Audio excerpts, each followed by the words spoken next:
وسراجا منيرا والذي بلغ الرسالة وأدى الأمانة ونصح الأمة وكشف الأمة ومحى الظلم وجاهد في الله حق جهاده حتى أتاه اليقين صلوات الله وسلامه عليه وعلى آله وصحبه ومن تبعه بإحسان إلى يوم الدين.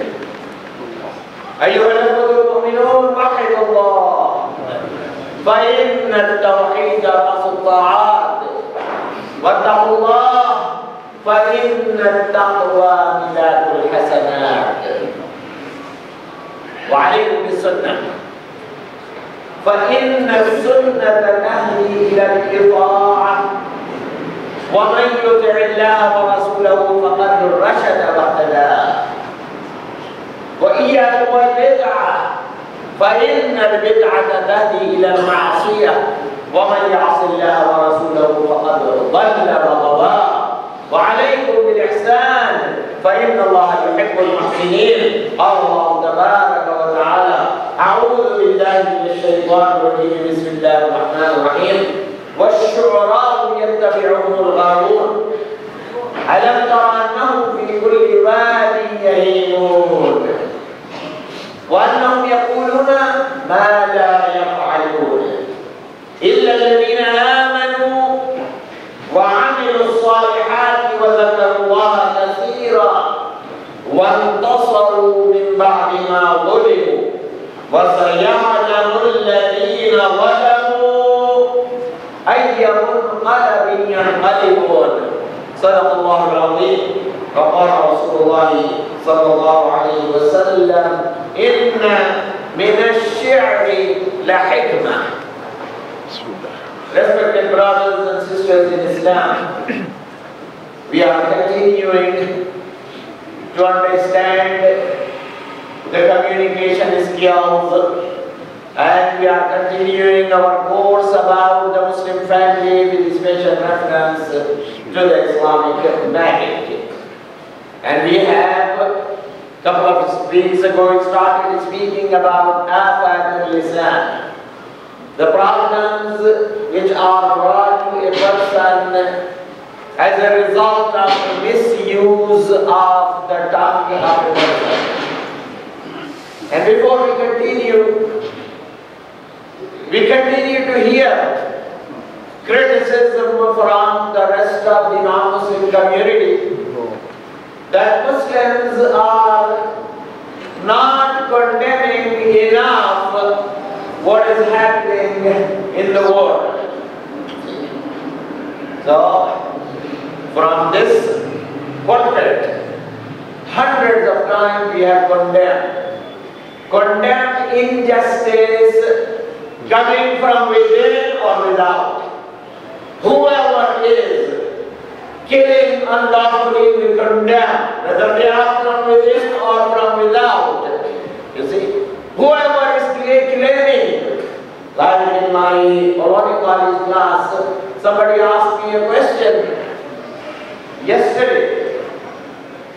So before giving the answer, I said, look into chapter 5, verse 32, where Allah subhanahu wa ta'ala, in the strongest possible term, has said in the glorious words, written in the last and final testament which has come from Allah subhanahu wa ta'ala, that if you kill one innocent person, as if you have killed the entire humankind. And if you save one innocent life, you have saved the life of entire humanity. And I said to that student, this is a big thing, we're talking about killing. Let me take you to two sayings of Prophet Muhammad sallallahu alayhi wa sallam that sets the tone about Islam. It shows you the nature and the character of Islam. Prophet Muhammad sallallahu alayhi wa sallam came to his teaching circle one day and he said, Wallahi la yu'min He said it again. Wallahi la yu'min. He said for the third time, Wallahi la yu'min. قالوا من يا رسول الله؟ قال الذي لا يأمن جاره بوائقه. What is the meaning? Here, Prophet Muhammad sallallahu alayhi wa sallam, who according to the glorious words of Allah subhanahu wa ta'ala, our role model as written in chapter 33 verse 21, لَقَدْ كَانَ لَكُمْ فِي رَسُولِ اللَّهِ أُسْوَةٌ حَسَنَةٌ. He is taking an oath in the name of Allah subhanahu wa ta'ala, saying, by God, that person is not a believer. By God, that person is not a believer. By God, that person is not a believer. When he is repeated 3 times, the companions of Prophet Muhammad sallallahu alayhi wa sallam said, who are you talking about, O Messenger of God? And he said, a person who does not spare his or her neighbors from his annoyance. You don't have to go to the violation of the human rights. You don't have to go to the killing. Look at this powerful saying. If you annoy your neighbors, if you park and block the neighborhood, your neighbor's driveway, if you play the loud music, if you cause in any shape, way, or form any kind of annoyance to your neighbor, you are not a believer. You are not a believer. The second hadith, Prophet Muhammad sallallahu alayhi wa sallam said that if you sleep fully satisfied, you had your dinner, and in your neighborhood, if somebody, and that somebody can be a Jew, can be a Christian, can be atheist, can be non-believer, can be Buddhist, can be Hindu, can be any human being. If your neighbor sleeps without eating, you are not a believer. You don't have to go to those big things. A person comes out of Islam with these kind of things which we call the petty kindnesses. Very small kind of kindnesses which you have to. And if you don't do that, you come out of Islam. You are not a believer. And it's not said in a statement, but in a statement which is coupled with 3 times swearing with the name of Allah subhanahu wa ta'ala. Prophet Muhammad sallallahu alaihi wasallam said, you are not a believer if you do not desire for all other people what you desire for yourself. How else? The world would like to know about the beautiful messages of the Holy Quran and of the Sunnah of Prophet Muhammad sallallahu alaihi wasallam. In a Muslim country where Islamic constitution is in place, where there are non-Muslim minorities are living, Prophet Muhammad sallallahu alaihi wasallam said about them, "Man aada dhimmiyan faqad aadani." If you harm a non-Muslim, you have harmed me. You have harmed me. And who is me? That is the Prophet sallallahu alaihi wasallam. If you do not love Allah and His Messenger more than everything in this whole wide world, you are not a believer. So, what is done by ISIS, Boko Haram, or any organization, whether it is coming from Salafis or Wahhabis, from this group or that group, it is all what we hear has no touch of reality with Quran and Sunnah, the two major sources of Islam. Has nothing to do with Islam. If a person comes out by annoying the neighbor from Islam, how can a person remain a believer or a Muslim by killing innocent people? And that person is described in the glorious words of Allah subhanahu wa ta'ala that whoever does that has killed the entire humankind. How big the punishment for that person is waiting. In order to realize, we need to reread the Holy Quran. We need to reread the seerah of Prophet Muhammad sallallahu alayhi wa sallam, who treated the enemies in such a way that they could not help themselves but to believe in Allah and His Messenger, saying nothing can be better than that. So brothers and sisters in Islam, enough scholars all over the world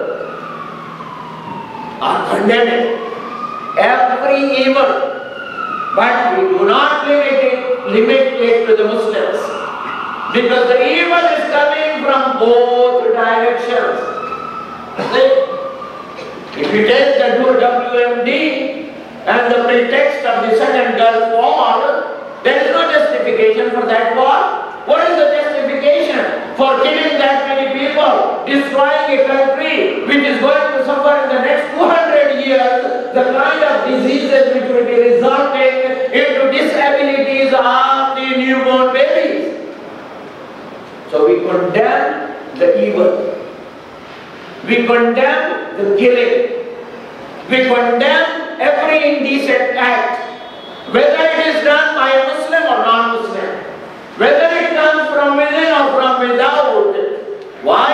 If you are a fair human being, you need to deal with the evil exactly in the same way. You cannot take sides.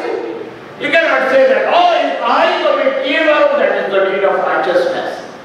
And if you commit evil, that is the evil.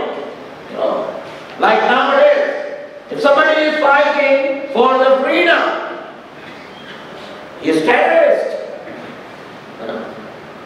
And the terrorist who is killing everybody is a freedom fighter. And it is happening. Open your eyes and see. On a state level, on group level, and on individual level. Look around your world. You will come to know about it. And it is in line with our topic. Our topic is how to prevent ourselves from the damages of tongue. You see? And if a person is conveying what is in the mind of a person, it can be through your tongue and through your pen. So the media is misusing the pen. Media is not taking the responsibility. And probably it will help them if they believe in Prophet Muhammad sallallahu alaihi wasallam and the word of wisdom which he has left behind. I remind them, our Prophet Muhammad sallallahu alaihi wasallam, who is described in the Holy Quran as Rahmatul lil Alameen, mercy for the entire universe.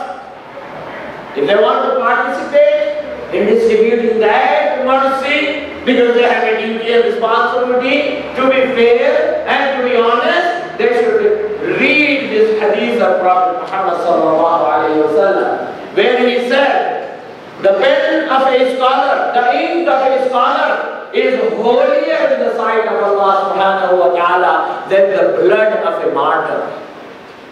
Does Islam stand? If Islam was in favor of killing, why would the Prophet of Islam will say that the ink of his scholar is holier in the sight of Allah subhanahu wa ta'ala min dimai shuhada?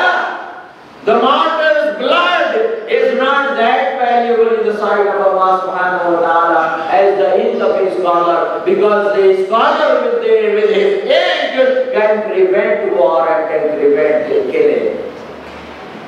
So So brothers and sisters in Islam, do not hesitate to condemn the evil. And do not hesitate to condemn no matter from what direction it is coming. See? Because we are taught and we have to practice every single day, 5 times a day, how to follow our leaders. There is no blind following. If an imam makes a mistake, you have to correct the imam in his mistake. See?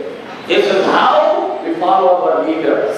See? So, if it is coming from a leader or a common man, if it is coming from an individual or a group, if it is coming from our own countries or other countries, evil is evil, and 2 evils never ever make one good. That is why in Surah number 41, verse number 34, Allah subhanahu wa ta'ala taught to us, and I am conveying that message to the media as well. وَلَا تَسْتَوِي الْحَسَنَةُ وَلَا السَّيِّئَةُ. The goodness and evil can never ever be equal. Idfa' billadhi hiya ahsan. You repel evil with what is most beautiful. And what is most beautiful? Al-Hasana is most beautiful. That is the goodness is most beautiful. So, idfa' billadhi hiya ahsan. You want the result? فَإِذَا الَّذِي بَيْنَكَ وَبَيْنَهُ عَدَاوَةٌ كَأَنَّهُ وَلِيٌّ حَمِيمٌ. What a beauty of the glorious words of Allah subhanahu wa ta'ala. The fruit of you, when you repel the evil with the goodness, guaranteed in the glorious words of Allah subhanahu wa ta'ala, fa is used as a result. Whenever you repel the evil with the goodness, the result will be the person between whom and you there was enmity. That person will become your intimate friend. Waliyun Hamim. No. But the verse 35 is also need consideration. What does it say? وَمَا يُلَقَّاهَا إِلَّا الَّذِينَ صَبَرُوا. This goodness or this ability to repel evil with the goodness, well, you won't get to that unless you patiently persevere, unless you live your life and the struggle of your life is for the goodness, unless every single morning you make this decision that I see the forces of evil, I see the forces of goodness, whom I am going to join. Am I going to join the forces of goodness? Then you will be given the ability to patiently persevere. وَمَا يُلَقَّاهَا إِلَّا الَّذِينَ صَبَرُوا وَمَا يُلَقَّاهَا إِلَّا ذُو حَظٍّ عَظِيمٍ. You have to be a very fortunate person. A person who will be doing that will be extremely fortunate, and obviously if you show your patiently persevering and always joining the forces of goodness, Allah has promised in verse number 153 of Surah Al-Baqarah, إِنَّ اللَّهَ مَعَ الصَّابِرِينَ. You get the companionship of Allah subhanahu wa ta'ala, support of Allah subhanahu wa ta'ala, courage to do that work, but you have to sincerely do that work for the sake of Allah subhanahu wa ta'ala. And obviously, we love stories. So let me tell you a very powerful story. Prophet Muhammad sallallahu alayhi wa sallam was one day speaking about the power of your deeds of righteousness. That your deeds of righteousness are so very powerful. That if you are in the hardship, if you are cornered, if you are in a situation where nobody other than Allah subhanahu wa ta'ala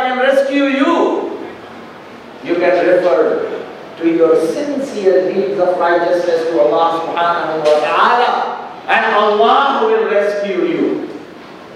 Read Surah Al-Kahf, Surah number 18, verse number 30. Allah subhanahu wa ta'ala says, Inna Allah la yudhi'u ajra man ahsana amala. Inna Allah la yudhi'u. Surely Allah will never allow to be lost, or never cause to be lost, the reward of a person who has beautifully acted on the guidance which is provided to that person. Ahsana amala. Ahsana means whatever good you are doing, you reach the highest point of excellence. And reaching highest point of excellence is your action is free from riya. Your action is free from thinking that you are doing for other than Allah subhanahu wa ta'ala. Then it will be very powerful deed of righteousness, and it will be the reason that Allah will rescue you. Like a very short hadith, Prophet Muhammad sallallahu alayhi wa sallam is speaking about the power of truth. He said, As-sidqu yunji. The truthfulness rescues. So he was speaking about the power of your deeds of righteousness. And he told us the story. It is mentioned in Sahih Bukhari, the story of three people from among the Israelites, previous people. See? And among them who followed the messages of their prophets and messengers, who followed the commandments of Allah subhanahu wa ta'ala, they were very powerful believers. So what happened? These three individuals went into a journey. And they were traveling. At one point when they were very tired and hungry, they said to each other, we need to stop. Have some food, rest for a little while, then we will resume our journey. So what they did, they looked around and they found a cave. That was beautiful. You see, in a hot country where the heat is so high, the temperature is so high, they found this is a beautiful place where we can have, comfort and coolness inside the cave. And they went inside, they started eating. While they were eating, they heard a big bang, a huge sound. And a huge rock from the top of the mountain came and closed the door, the entrance to the cave. Immediately, cave turned dark. Now these three people, subhanAllah, such a huge rock. There are only three, not even 200 people can move that rock. So, they tell each other, what are we going to do there now? They remember that they were taught this basic principle, a divine principle. What is that? Whatever you do sincerely for the sake of Allah subhanahu wa ta'ala, that deed becomes very powerful. And if you are in a situation where you need to be rescued by Allah, no other power can rescue you, then you refer to those deeds and pray to Allah subhanahu wa ta'ala. Allah will rescue you. So they said, let us think about, review our life and find out if we did anything only and only for the sake of Allah subhanahu wa ta'ala. They took a while.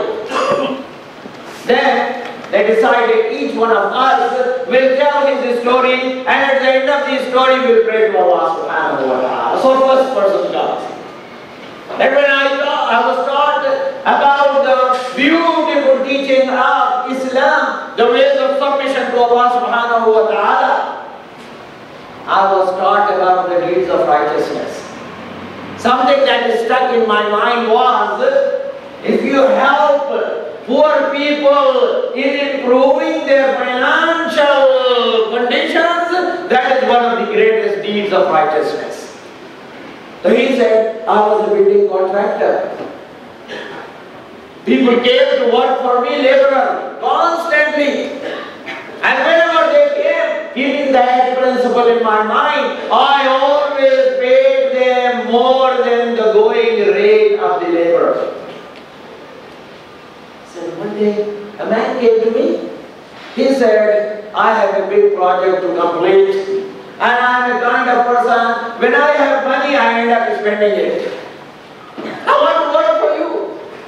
Can you please keep my wages for me and not to give me unless I myself ask you? I said, okay, I can do that for you. The man worked for me for a very, very long time. And one day he disappeared without telling me. Now I waited for him for a week or so.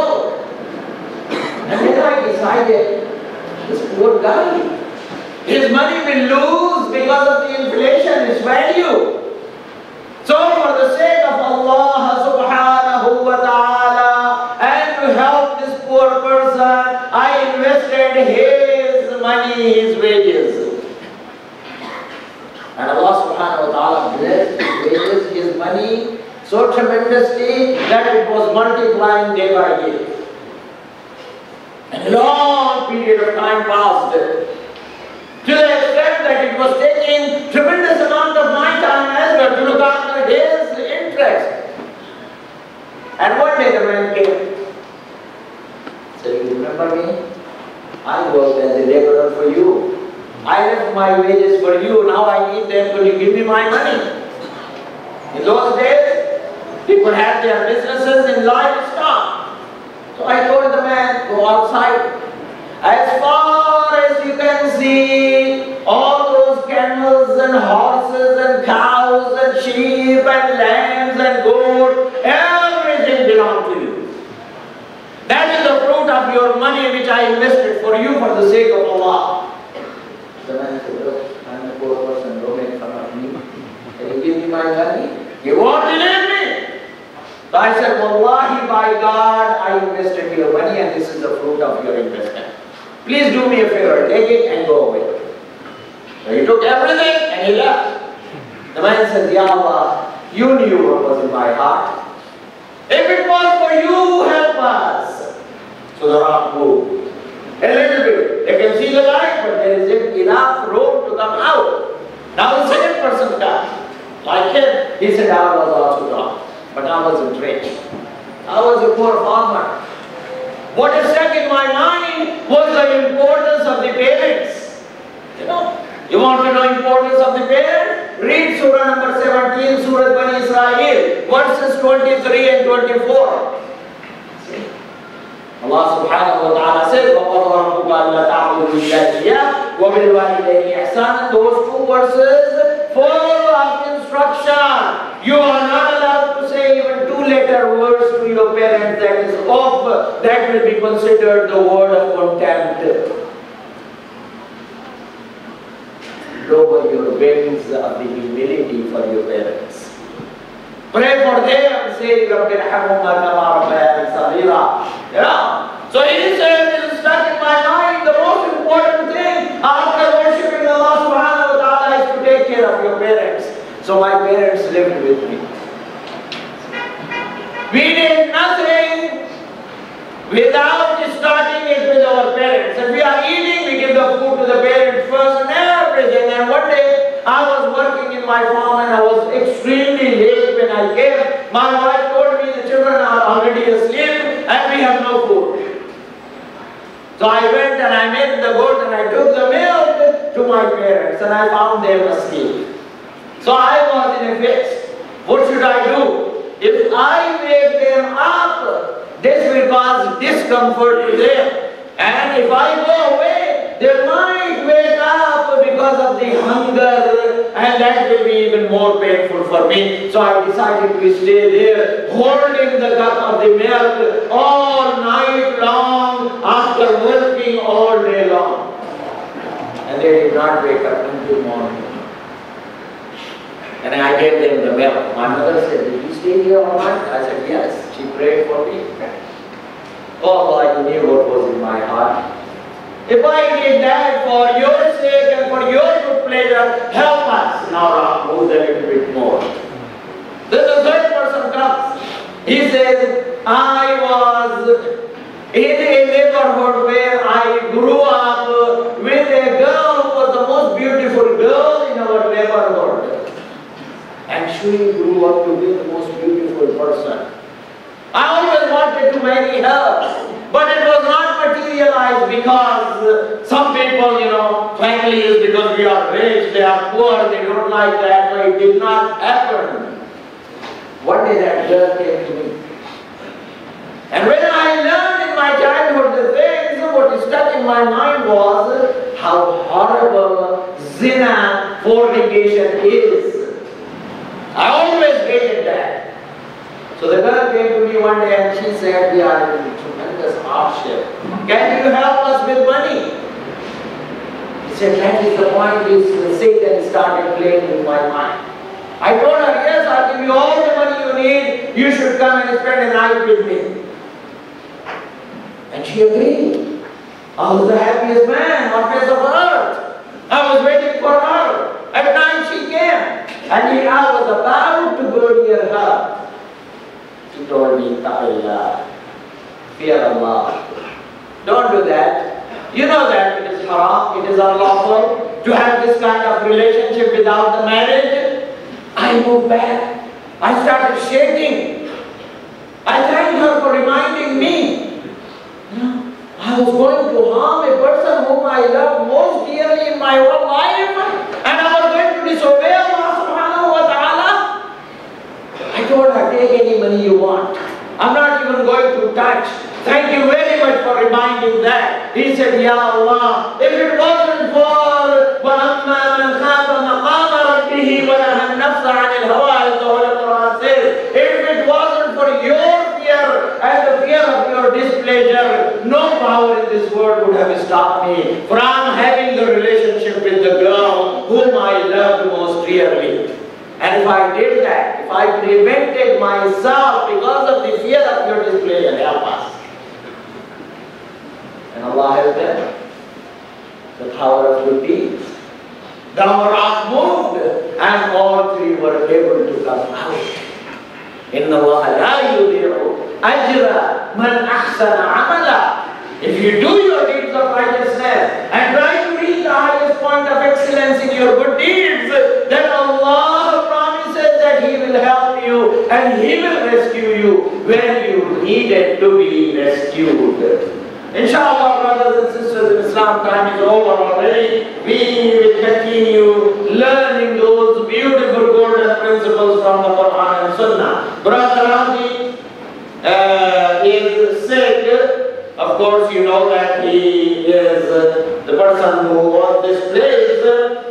Please pray for him. May Allah subhanahu wa ta'ala, accepting this powerful deed which He allows us to pray in this place, rescue him and grant him shifaan kamilan ajilan mustamirra, speedy recovery. Father of Wasim Hassanain, Sayyid Zahirul Hassanain, passed away this morning in Saudi Arabia. Please include him in your prayer. May Allah subhanahu wa ta'ala grant him his maghfirah and high status in Jannah. أقول قولي هذا وأستغفر الله لي ولكم ولسائر المسلمين فاستغفروه إنه هو الغفور الرحيم.